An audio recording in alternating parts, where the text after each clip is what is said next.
Le micro-trottoir, c'est un format qui cartonne sur Instagram. Il est super engageant, parfait pour capter l'attention et génère énormément de vues. Alors là, vous vous dites peut-être, ouais, mais moi je suis pas trop à l'aise pour aller parler à des gens dans la rue. Mais pas de panique, j'ai mes méthodes et c'est un format qui est accessible à tout le monde, même si vous n'êtes pas très à l'aise. Dans cette vidéo, je vais vous partager tous mes conseils pour créer des micro-trottoirs percutants, même si vous débutez. On va analyser des exemples concrets pour comprendre ce qui fonctionne et comment les adapter à votre style. Et je pense qu'aujourd'hui, les micro-trottoirs, ils pourraient devenir un atout majeur pour votre communication sur Instagram.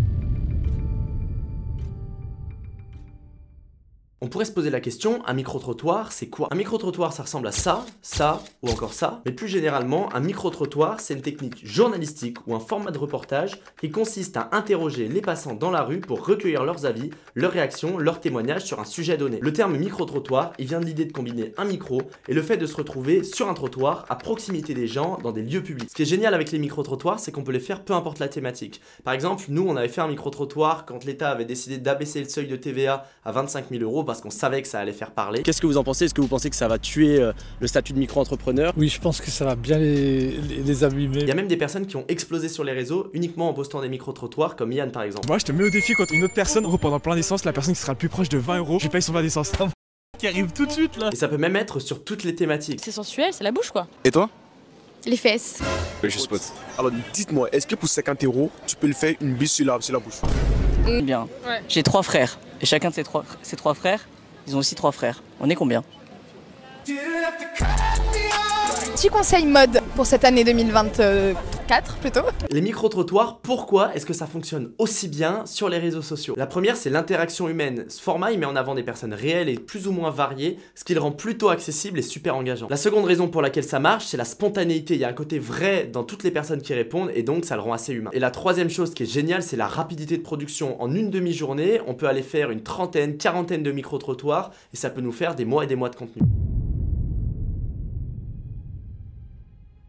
Alors comment faire maintenant des micro-trottoirs et comment faire si on n'a pas envie d'aller voir des gens dans la rue ou si ça nous gêne? La première chose et ce qui est mieux, c'est de réfléchir au concept et aux questions qu'on va poser en avance pour pas se retrouver face à la personne, ne pas savoir quoi dire. Et un truc qui va être important par rapport au concept et aux questions qu'on va poser, c'est essayer de faire quelque chose qui va être relativement viral. Par exemple, moi si je veux faire des micro-trottoirs autour de l'entrepreneuriat, je vais pas aller vers les gens et dire ok t'es entrepreneur, oui non, qu'est-ce que t'en penses? Bon je peux le faire, ça pourrait bien fonctionner, mais essayer de jouer sur des sujets croustillants, par exemple des sujets tendances, des sujets d'actualité, des sujets du moment. À l'heure où je tourne cette vidéo, l'État ils sont en discussion pour abaisser le seuil de TVA à 25 000 € pour les micro-entrepreneurs. En gros, les micro-entrepreneurs vont payer plus d'impôts plus rapidement et donc c'est un sujet qui peut être intéressant et interroger les gens sur ce sujet, ils vont avoir tout un tas de réactions et ça peut être assez intéressant. Pareil, quand il y avait les polémiques avec Elon Musk, on allait voir des gens dans la rue, des gens de tous bords politiques, hein, des gens de droite, des gens de gauche, on leur demandait qu'est-ce qu'ils pensaient d'Elon Musk, qu'est-ce qu'ils pensaient par exemple d'Oussama Hamar. Et donc Oussama Hamar, on sait que c'est une personnalité assez clivante, quand on parle de lui sur les réseaux, ça fonctionne bien.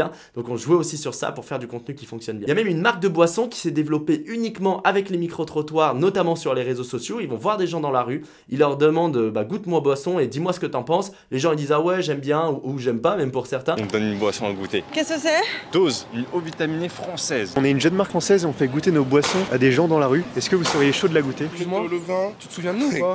Oui, je cours. Merci beaucoup. C'est mon cadeau de Saint-Valentin. Merci, thank you.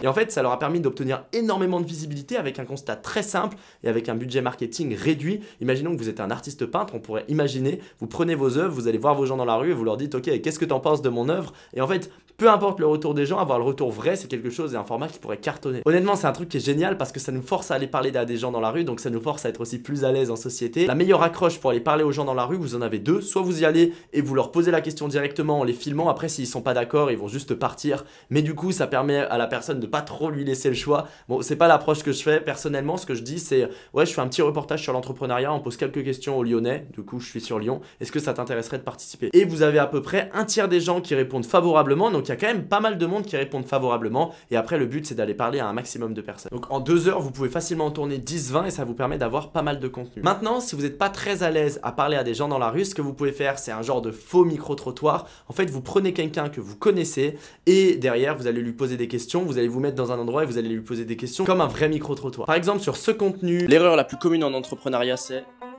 de se focaliser sur l'argent. Ou encore ce contenu. Donc c'est essentiel ou inutile pour réussir dans l'entrepreneuriat? Inutile. Créer une entreprise risquée mais innovante ou stable et classique?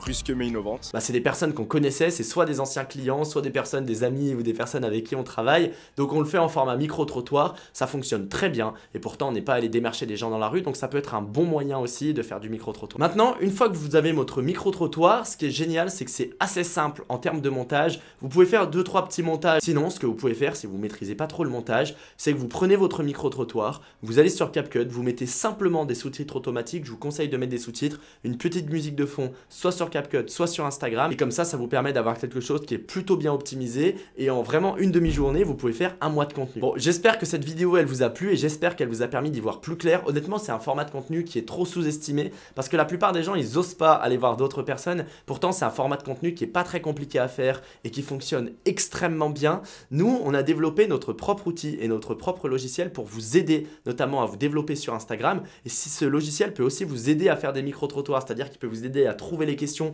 en fonction de votre activité, vous aider à aller chercher des personnes, etc. Donc si jamais vous êtes intéressé, je vais vous mettre une vidéo juste ici. Je vous invite à regarder cette vidéo pour comprendre comment le logiciel fonctionne. Vous avez un essai gratuit si jamais de 14 jours, si je ne me trompe pas, si vous voulez le tester. Donc regardez cette vidéo juste à côté de moi.